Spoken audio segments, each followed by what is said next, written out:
Just start by just comfortably in your chair. Try not to just sort of slouch down.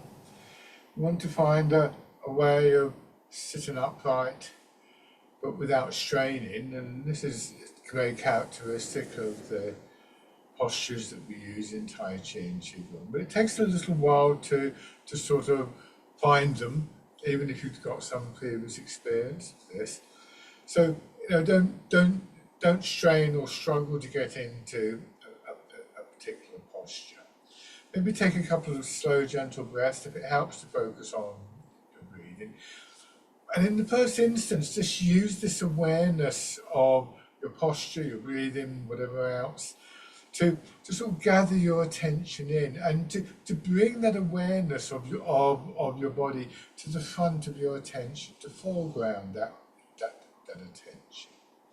This is another way of looking at processes we use, like when we use terms like rooting, centering, grounding, gathering, focusing, and it's how we can use an awareness of our body in one way or another, our posture, our movements, to generate that kind of calmer quality, that quieter, stiller quality. It's characteristic of the mind when we do these movements, and that calmer quality enables us to see more clearly. It actually helps the awareness. So this is not a one-way street, and so really it helps to bring both body and mind together, creating an environment within which movement can happen. So this brings in the third factor of movement or energy. And really this is an ongoing process, I think. I could use the same idea for any of the movements that we do, or any of the practices from this point onwards. So just rubbing your hands together and then tapping over your face.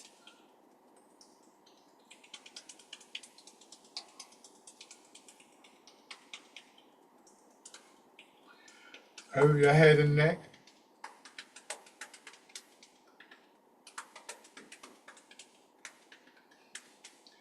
Down to one shoulder and your arm.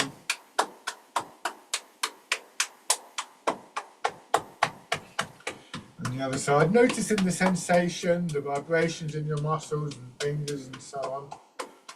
Then come to the upper part of the chest.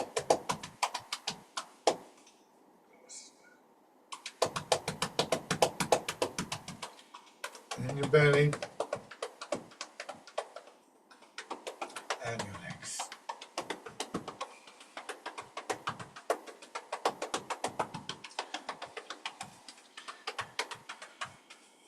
So then just looking to refine our posture a little bit more, and I would really emphasize this is an ongoing process for all of us.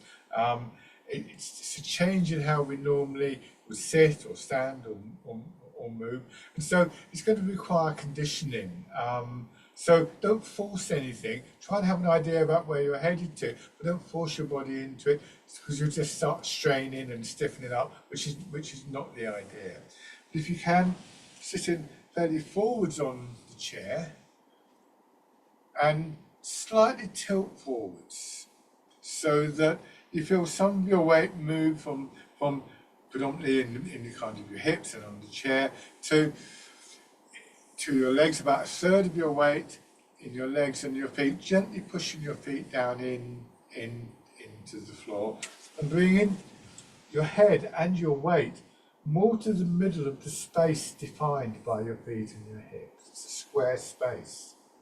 We don't want to be right back here, because you feel as though you're being pulled backwards. So you come forwards just a little bit. It's a tilt in the hips, not a bend of the back. So in theory, this gives your back plenty of support, because you've got your feet and your hips and the chair and so on. In practice, you may find that your back starts to ache, and when it does that, do sit back and rest whenever you need to. Try and get a feeling of your shoulders dropping towards your ribs and your hips dropping into the chair. And just recognize how your body is actually supporting itself. So I've already talked about hips, feet. I suppose that's fairly clear, isn't it? We want to feel that our back supports the front of your body. Try not to pull your belly in or tighten across your chest. And as we lose some of that tightness in the big muscles of the body, as I just said, your shoulders drop towards your ribs, for instance, we begin to realise that within the body we've got this support. The skeleton and surrounding area is a good place to start your awareness of that, and that encourages a further release of tightness in your body, and so on and so forth. So overall, we just begin to allow a little bit more space to build in the body. You may find straight away that there's a change in your breathing, for instance. And it allows for movement, this space, whether it's things like breathing and digestion, or whether it's the movement of joints and muscles and so on. But also, as our awareness deepens into our body, we become aware of a much more subtle movement, a kind of what we might think of as a connecting movement. And this takes us closer to the idea of the flow of the energy. And we want all of these movements to be as unhindered as possible, so that overall the movement that develops is very free flowing and maintains this sense of what's sometimes called softness, or the sense of releasing, however you care to label it, so that we're not fighting against our own bodies simply to move or to breathe or whatever. So this is a quality that is actually an ongoing cultivation in Tai Chi. It takes us through from the basic awareness of posture and so on and so forth, and working with that, refining posture at one end of the scale, if you like, and at the other end, this sense of the energy within the movement. I've described them slightly separately, but actually it's all a continuum. So just begin by gently turning your head. And we want to try and find a way of moving that doesn't compromise that feeling, doesn't compromise the posture. So try and again have that sense of your skeleton, and rather than just sort of idly turning your head, try and feel that the movement is somehow generated from that deeper part of the body. And don't move too far. You want to try and stop before you hit a barrier of tightness or stiffness.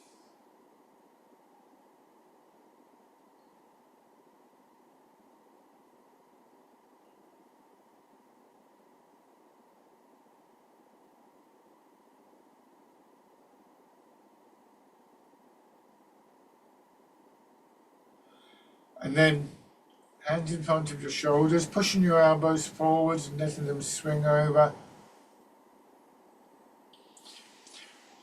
Something else that is connected to all of this and becomes apparent when we're able to move without tightness and stiffness is that it's almost impossible to move just one part of your body. As soon as you start to move, in this instance, your elbows, circling your elbows around, you start to feel movements in your chest, in your sides, in your back. And in the long term, we want to bring a sense of intention to that, so that you could imagine doing this exercise not by moving your shoulders, which is where we obviously first start, but by, for instance, expanding the chest, pushing the shoulders back, contracting the chest, letting the shoulders go down, extending through the sides of our body, pushing our elbows up, and then contracting, and so on and so forth.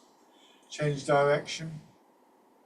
And this principle of connection takes us back to that idea of a connecting movement, a connecting energy.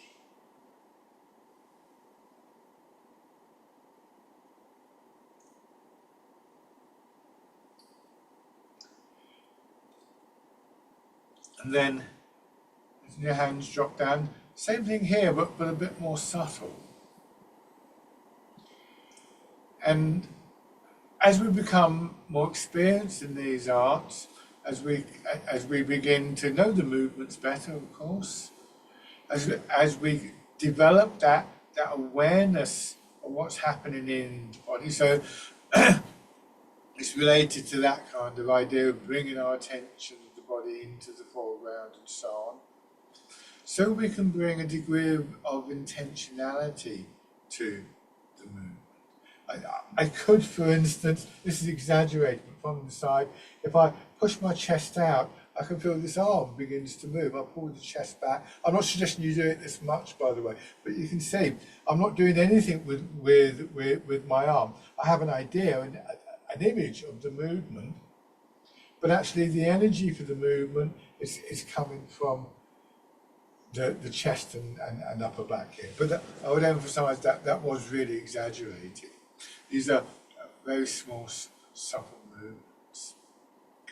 And then winding your arms around. So this is where intention begins to influence our movements. We basically have three aspects of this. One is, again, physical posture and the mechanics of the movement. Go back the other way with your fingers now. Another is awareness and intention. And the third is that sense of the energy, the connecting movement, all beginning to interact with each other, and to blend with each other. Rest your hands down. Tilting your pelvis forwards and then feeling the pressure in your legs build until they begin to expand. Your feet push into the floor, and that pushes your elbows, your shoulders back, and then forwards again. The weight moving from predominantly in your hips and buttocks to predominantly in your feet and legs, or at least to 50-50.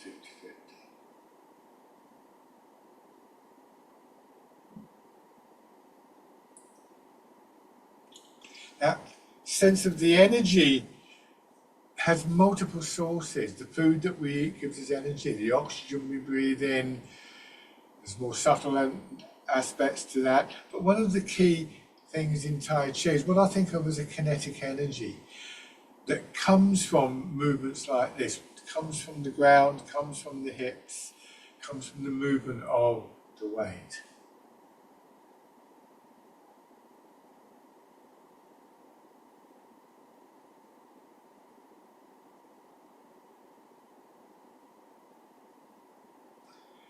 Turn just a little. So now more of your weight going into one leg. As your weight goes into that leg, try not to resist it. So just notice whether you're tightening around your knee, for instance, or in your calf or your thigh, and look for that feeling of just opening, of allowing that tightness to just dissolve away.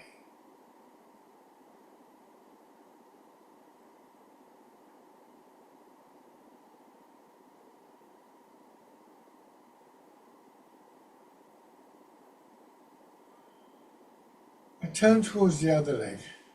Noticing any difference between one leg and another?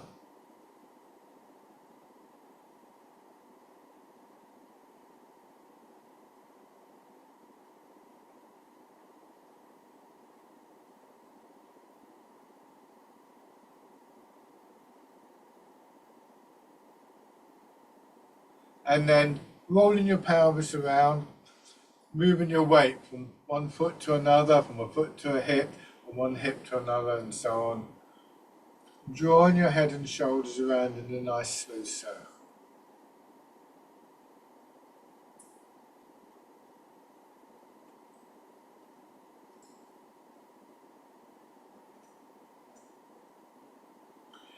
And again back the other way.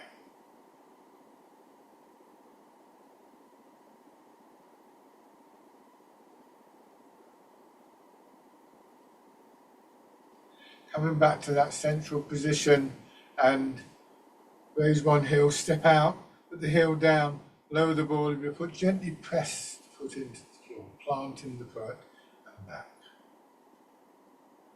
Measuring the step so that you're not having to strain to get that sense of planting of your foot.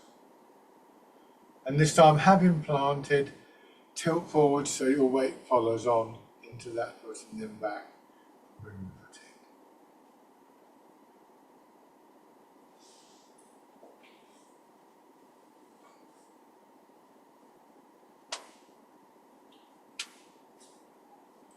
Try the same thing on the other side, stepping out first of all in what we call an empty step, so no weight moving. Take your time with these movements.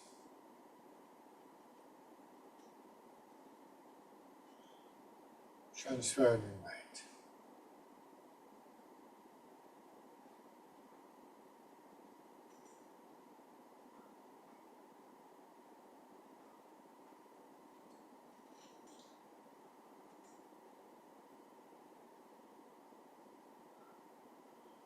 And then bring your feet back parallel again.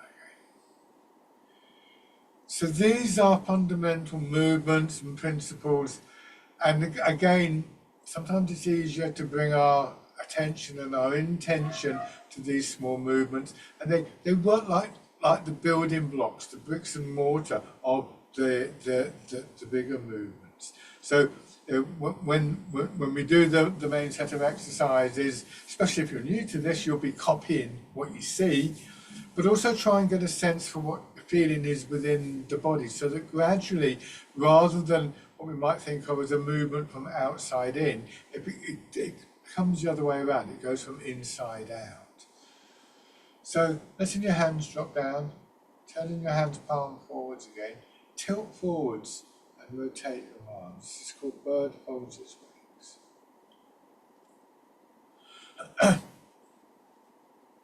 We use a great deal of imagery in this process of influencing the body through our intention.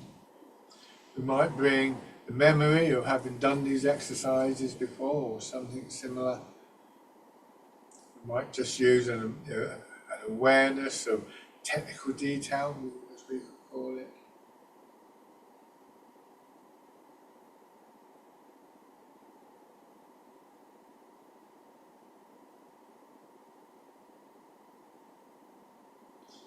This is bird folds its wings. Now this time, leaving your hands facing back.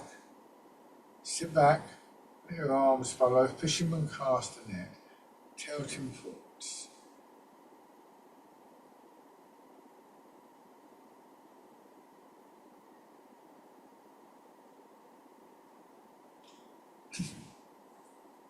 One idea, one image that we want to try and keep constantly in mind is this idea of moving through water. That encourages this sense of releasing tightness in muscles and joints. It also at the same time helps us to develop this internalized strength, this conditioning of the body. It gives so much resilience to us.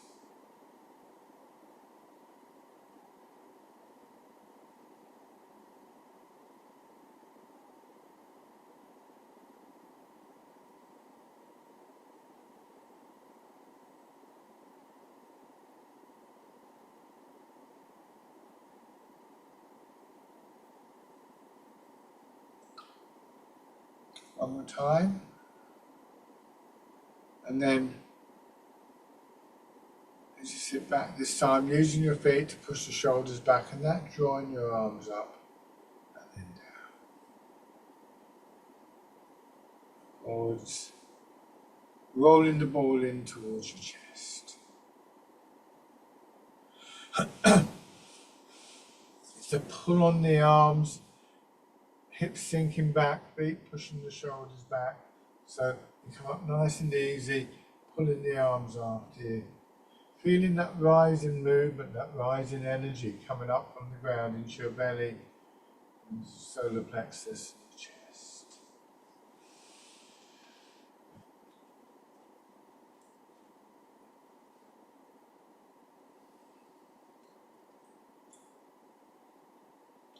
One more time.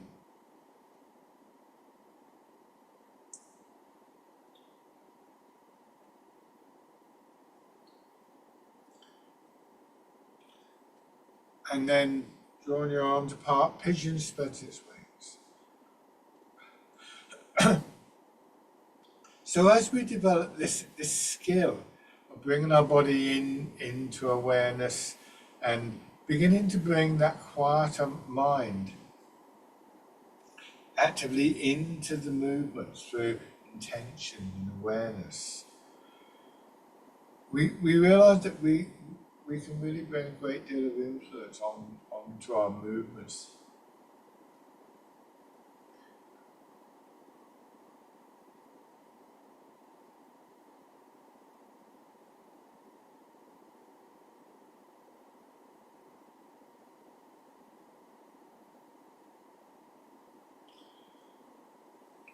This time, as you come back, elbows go out, but your hands stay in front of your hips, and then you push forwards. Your arms just gently sweep upwards, pushing away. You might have the image of actually pushing against something here. And again, that can help to generate a slightly stronger quality, more resilient quality within the body. Trying not to stiffen in your shoulders. One image that may help, we often have a tendency to sort of bunch our shoulders up. Just imagine somebody sitting behind you, gently pressing down on your shoulders.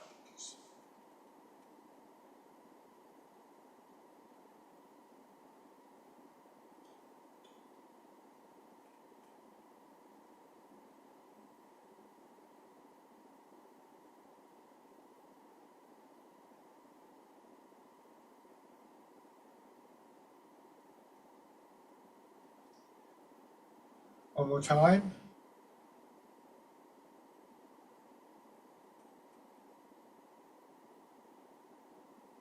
And coming back this time with fisted hands, going forwards, rotating your arms, not overextending, as my elbows are still a little bit bent. If I were just moving my arms, this is as far as they would go.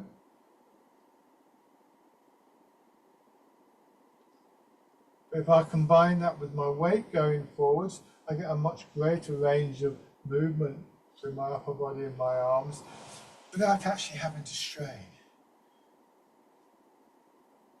So this helps to preserve that internal sense of flow.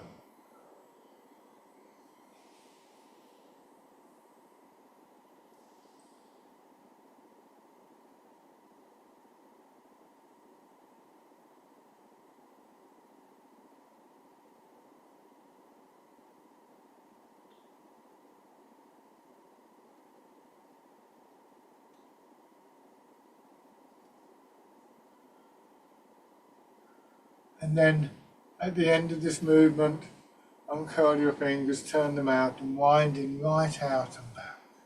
So again, the chest expanding, contracting, your upper back. Same rhythm, the opposite way around as your chest expands, as a contraction across your back.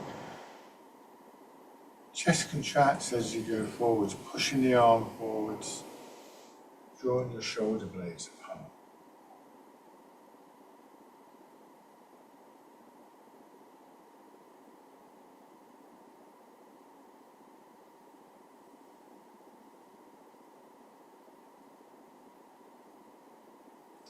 One more time, coming back. Turning your hands palm down, just a little bit above your hips and legs. Turn. Once again, easing forwards, lengthening through back and spine.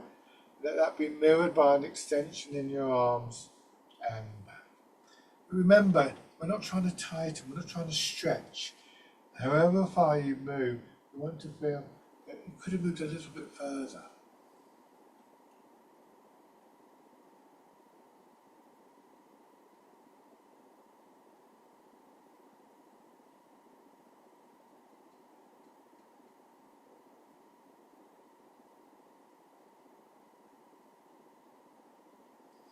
Polishing the table.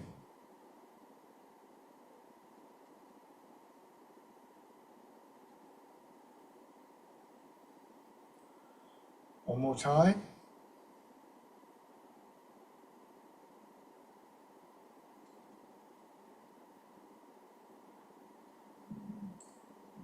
Now, turning your hands palm up. Rather than alternating between feet and hips now, apply that gentle pressure downwards through both feet and hips, creating an upward movement that lengthens through our back and pushes our arms up. Turn your hands over, reversing that. A key thing to note here, and the thing that gives this exercise its name, is called rooting down, is that by a split second, the initial movement is the feeling of pushing downwards through your feet and your hips. This is, I feel, quite a natural way for us to move. It's good to bring it into a clear attention.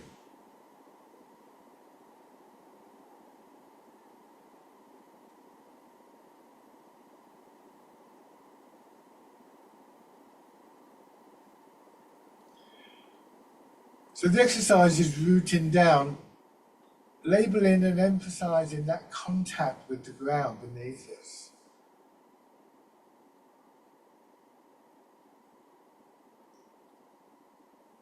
Turning your hands out, going into the wild goose.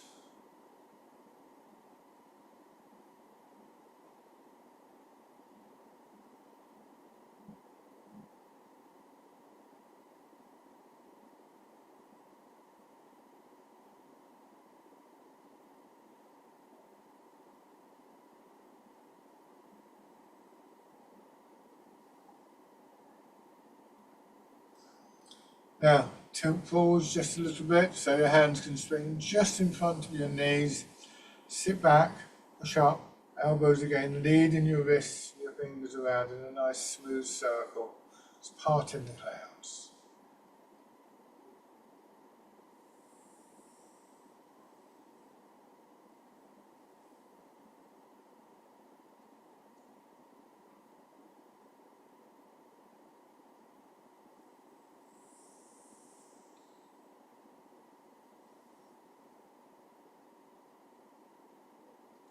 This build up from the ground is a characteristic of all of the exercises that we do.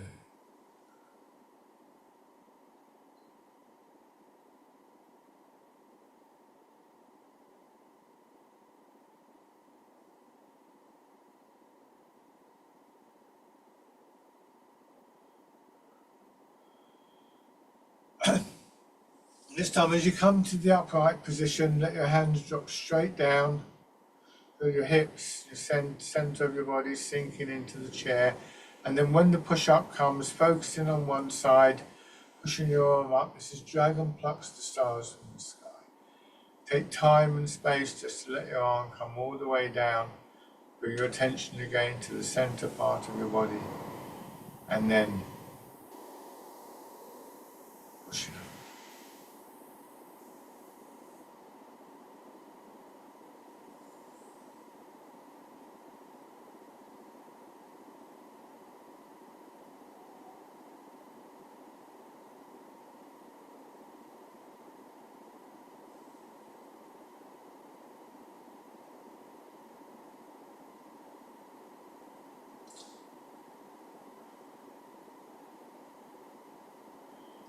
And then both hands together, sinking your hips into the chair and pushing up, extending upwards through the back, and then bringing your hands down. Just see if you can bring the inside of your arm to lightly touch the side of that central part of the body.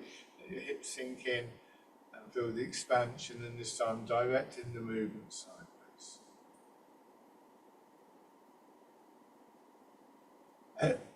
As you build a sort of mental picture of the patterns of any particular movement,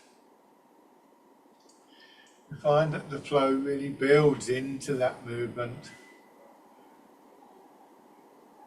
Trying not to be too exclusive about that, to keep that awareness of what's happening within your body very active.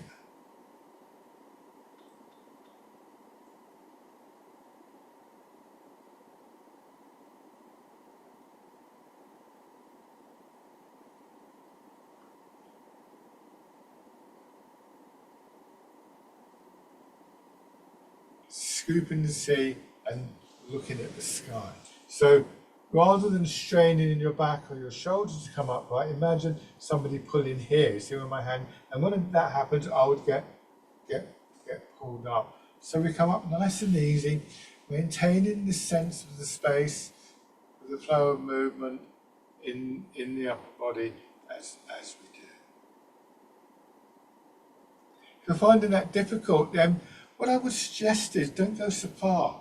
There's time if you want to, at a certain point, to build the range of the movement. But especially to begin with, and at other times as well, it's more important just to feel sort of how it's happening. And this, again, is very characteristic of Tai Chi.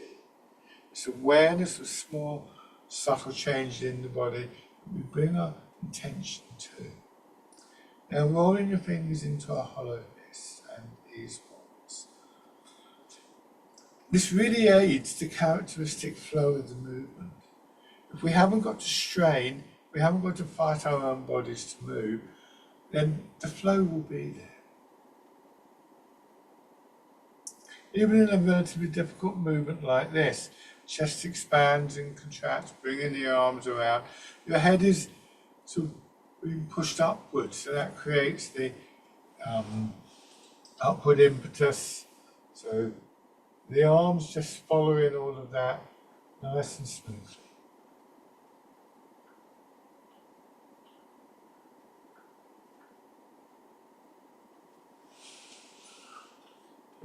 Grasping the tiger's ears. And try the same two exercises on the opposite side. Scooping the sea, looking at the sky. Just appreciative of the flow of the energy, the flow of the movement through your body. And be aware that there are areas that can feel a bit tight or blocked. And just keeping an intention that those areas can release and that the flow can begin to work through them.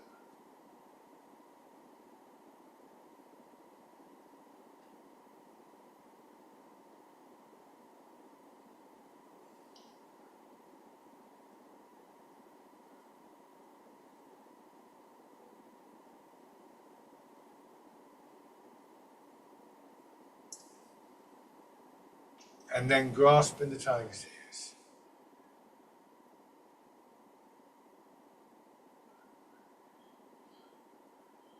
This harmonious flow within the body is one of the qualities that is sought after in Chinese medicine, where any kind of problem is associated with the disruption in that flow. It's not necessarily cause and effect, but there is the disruption there.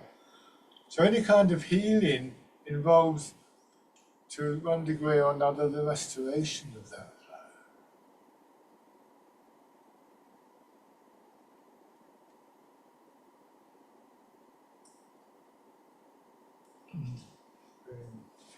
So we've got these three elements, mind, body and energy, blending and working together. It's not mind over matter. It's not forcing the body to do anything. It's done through intention. And our intention can be fed by imagery, by ideas, by memories, and so on and so forth. This is a powerful tool that we have. But just resting again for a moment, once again bringing that attention really to the front of your body, awareness of your body to the front of your mind, I should say, so that it kind of fills your mind. And just notice the sense of feeling settled in your body, feeling calm in your mind that comes with that. And one of the things we want to try and do is to normalize this. We spend so much time rushing around that to sit still and to sit quietly, to stand still and quietly, to experience that sense of stillness, actually can feel quite alien. So we want it to become something that is part of how of how we are.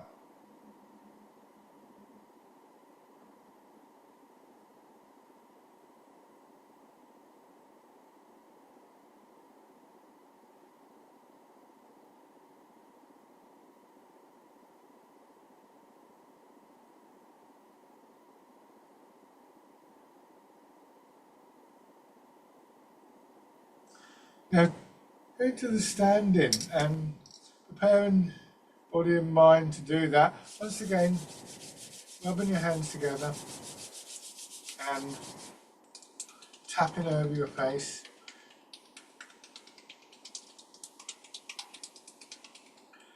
Over your head and neck.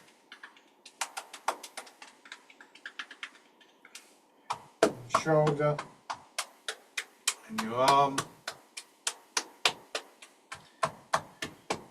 On the other side. And the upper part of your chest.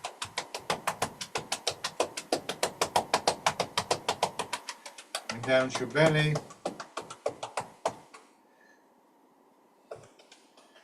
And your legs.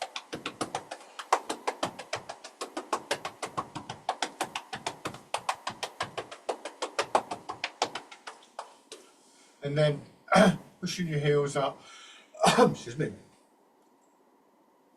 activating the muscles of your legs. And then circling around. And back the other way.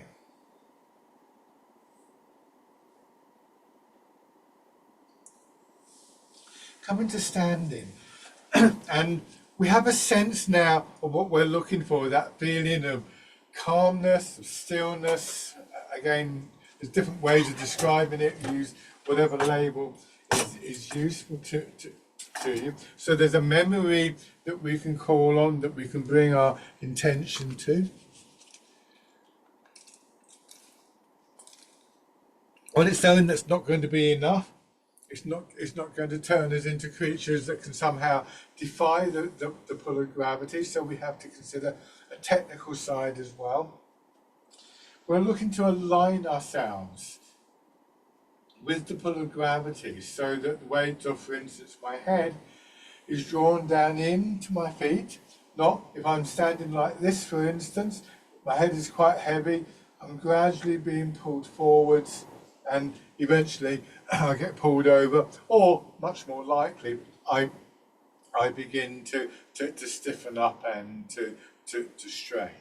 So what we want is to have our feet directly below our hips, not too close together, not too wide apart. Toes pointing forwards as much as possible. And if I exaggerate, then we want to bring the weight forwards. And that will cause a slight feeling of being angled forwards. I am exaggerating here. And just consider how we correct that. A very common way of doing this is to pull our shoulders back. Now this instantly tightens up the chest. We have to stick our bottoms out, we tighten the chest and the shoulders, that restricts our breathing and circulation and so on and so forth. But the correct way of doing this, and it's not normal, but it is very natural for human beings, is simply to allow gravity to pull your hips down and back.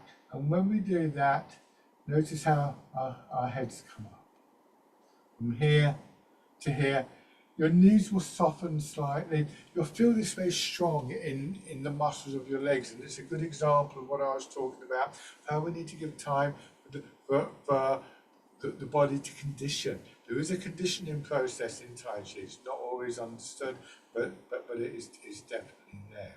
But once again, a calm mind, aware of the subtleties of posture, bringing that awareness into the front of our attention so that stray thoughts and other things that we're thinking about are just encouraged to take a back seat, and we can start to again bring a degree of intentionality to our movements. allowing your hips to drop back a little bit more, being careful not to strain in your knees, with that feeling of your centre of gravity dropping. This allows us to become more stable. And then feeling yourself being pushed up, and at the top of the movement, once again, the centre of gravity dropping.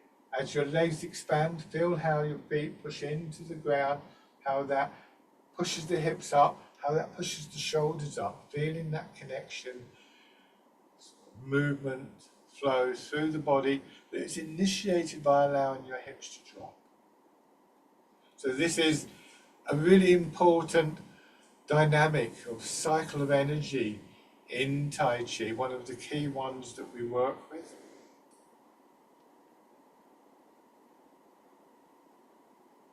Bringing your hands around as though you're cradling the ball, and as you push up, letting your elbows go out, turn your hands over, let your hips sink, and the shoulders drop.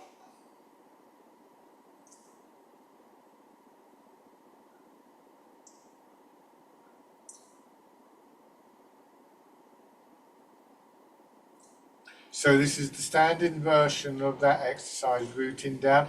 Rooting down is one of the very, very important principles that we look for in Tai Chi. It's the term we use to remind us to drop our centre of gravity. The lower your centre of gravity, the more stable you are. It's this that gives Tai Chi its well-deserved reputation for helping people with problems with falling and so on and so forth. It also means that we're carrying less weight in the upper part of the body. We're not straining so much. And again, this allows for that flow, that movement of the energy. One more of these. What it will do is work your legs hard. Again, there's a physical element here. Turn your fingers out, going into the standing version of the wild goose. If the image of the bird in flight offers some kind of quality, then we can make use of it. But the images are used in the service of the movements in Tai Chi. So if an image doesn't work for you, don't go chasing after it or think that you failed. They're there to help us really generate these movements both internally and externally. If it's not the right image for you, then there's other images that can be used.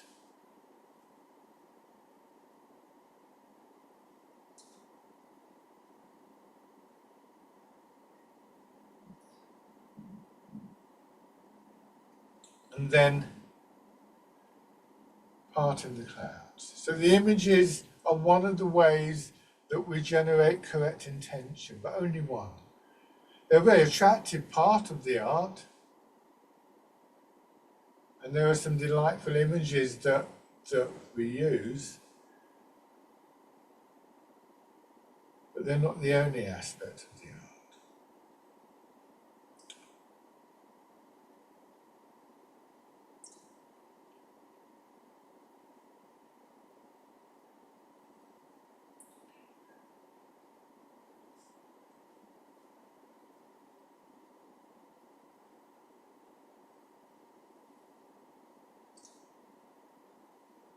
One more time.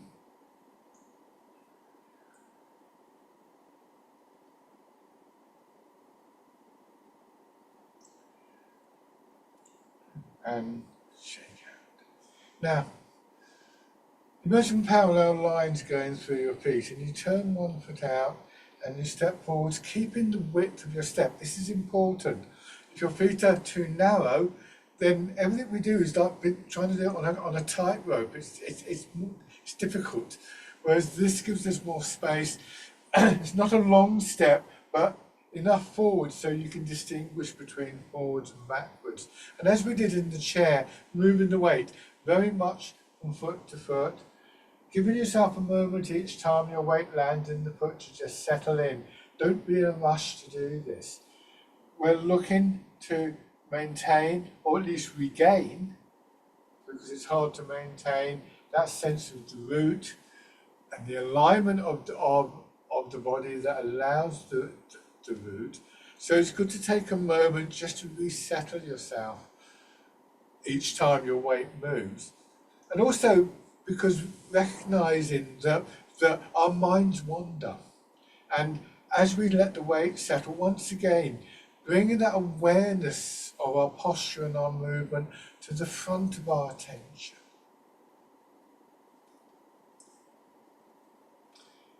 Go into your back foot and then just raising your toes and your heel. And then push your back knee in and raise. And doing that each time. So this foregrounding, this quietening of our attention, the growth of our attention into our body and everything that goes with that is a skill that we begin to develop. And as we develop that skill, we find that we're more and more able to maintain it, even when there are distractions around us. So this is something that we can directly transfer into, for instance, walking down the shops. And with practice, you'll find that there's a part of your attention, part of your intention, that is more or less consistently aware of these things and everything that implies for our mobility. This time, when you go into your back foot, bring your front foot in and just see if you can find that alignment and root over one leg. Step out again, put your heel down, lower the toes, plant the foot, press the foot into the floor, move forwards, and then same thing with the back foot, except the ball of your foot goes down first. Take your time with this. One of the great benefits, I think, that comes out of that process of quietening our minds, of bringing our attention into our body, of letting our attention go down into our feet, is this sense of stillness, calmness that is such a benefit from the practice of this art. We get better at doing it, and as I said earlier, we want to try and normalize this. Shake it out. Now try that with your other foot forwards.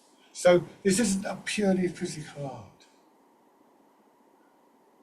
And even if you're doing movements that you don't feel very proficient at, it doesn't mean that you're not benefiting from them. Now this time, make sure that you haven't gone straight into the stepping. What we often find is we do it fine on one side and suddenly we're rushing. This is the habit, that we're always rushing from one thing to another, multitasking. And so we're trying to replace that habit with one of calmness, one of stillness, of paying attention, and so on and so forth.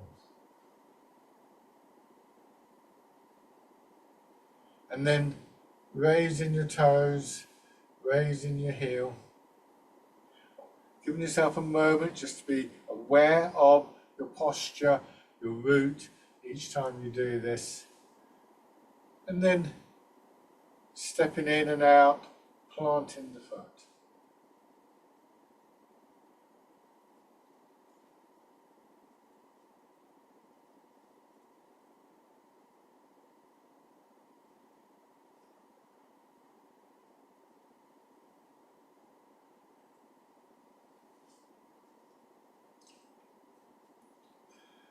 Take a few steps through, forwards or backwards.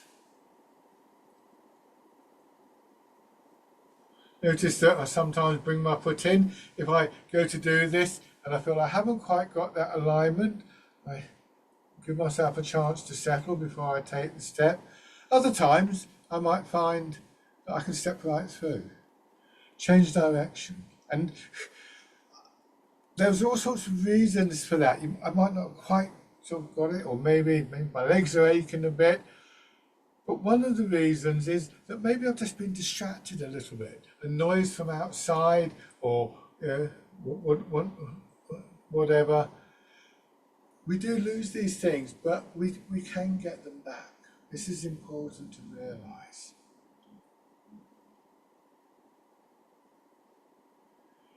So mirror my movements, have your right foot forwards and going into the standing version of fisherman castanet. It's governed by the movement of your weight. You're pulling your arms through until You land in one foot and then your arms swing. Noticing as they do that they gently curve upwards, and seeing if you can identify which parts of your upper body respond to that, where you feel patterns of movement, of expansion and contraction.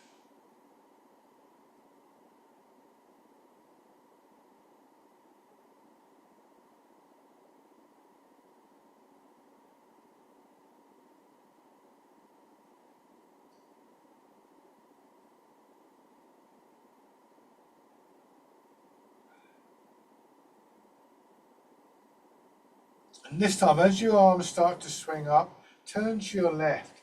Notice how that changes the direction of the arms. Coming back, letting your arms drop down, settling into your back foot, turn to your right. This is Wind Blows the Willows. It's the energy, the movement, the momentum that builds up through those patterns of expansion and contraction that raises your arms, not straining the shoulders. So you're able to keep your center of gravity dropping.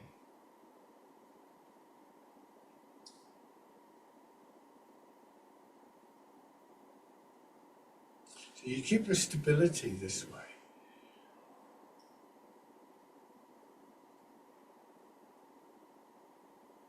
Wind blows the willows. Now, change sides, keep the width of your step. Notice where you're stepping. Use that to keep your mind engaged in what we're doing. And fisherman cast a net.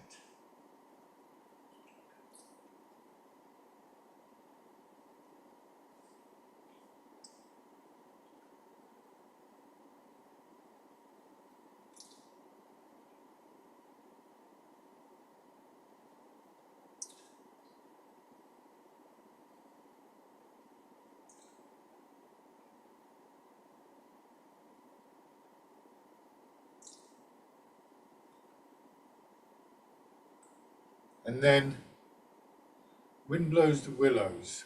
Willow trees are said to have very deep roots and produce strong, supple wood. So the observation is that the willow tree will bend in the wind, whereas other trees will get blown over. Willow tree will bend and then return to the upright.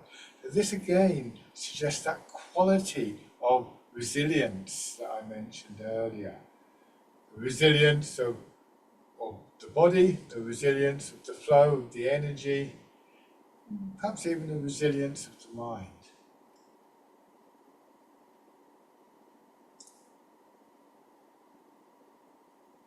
And then combine it with the stepping. This is dragonfly skims the water. You can bring the foot in and step through.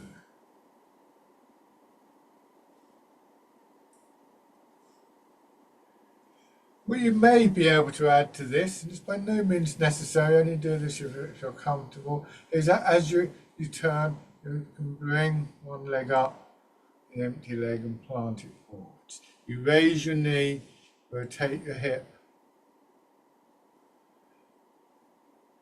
But if you're finding that when you do that, you get all wobbly and you lose the flow, then to begin with, just keep the foot down until you're familiar and used to the exercise. And then going back.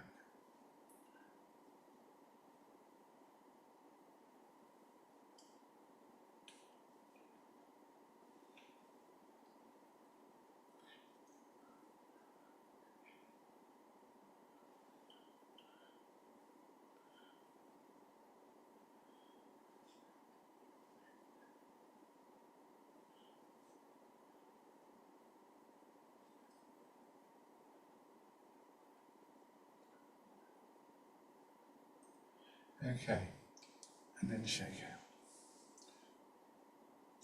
Go back to your chairs.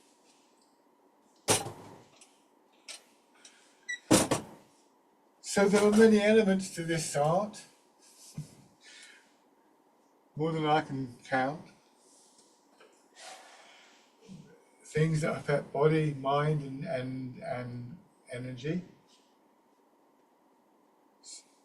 we can just begin to cultivate all of those.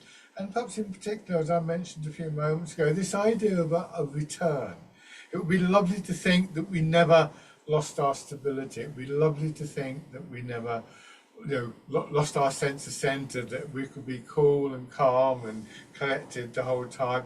And we all know that there are times when we're not. Tai Chi offers us a way back to that, a way back to that awareness of the body, of the calmness of the mind, that foregrounding of that awareness, a way back to the physical alignment, to the stability, and so on and so forth. This is really illustrated by this final exercise with Embrace Tiger, return to the mountain. So start with your arms down, and then there's an expansion that pushes them out. You bring them around as though you're going to hold a ball against your chest, drawing your hands in, and then letting the hands come back, feeling that draining movement down through your body until your arms are at full length, resting there for a moment and starting over again. Sometimes the tiger is likened to everyday life. The mountain represents these qualities of strength and stillness. There's a dynamic element there, but also a very calm element. And we can find ways to come back to that. Just notice what brings you back, whether it's an image or a sensation in your body, awareness of what your hips are doing. These are useful little things to store in our mind for later.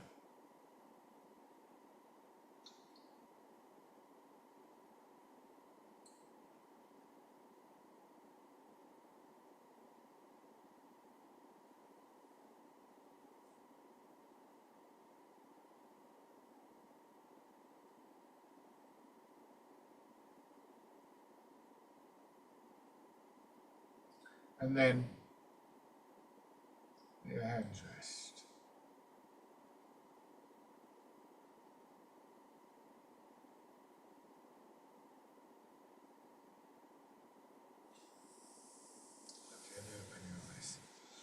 Thank you as always for joining in, whether you're live or you're watching the recording on YouTube. And as always, please do feel free to get back to me with any questions or comments. Bye for now.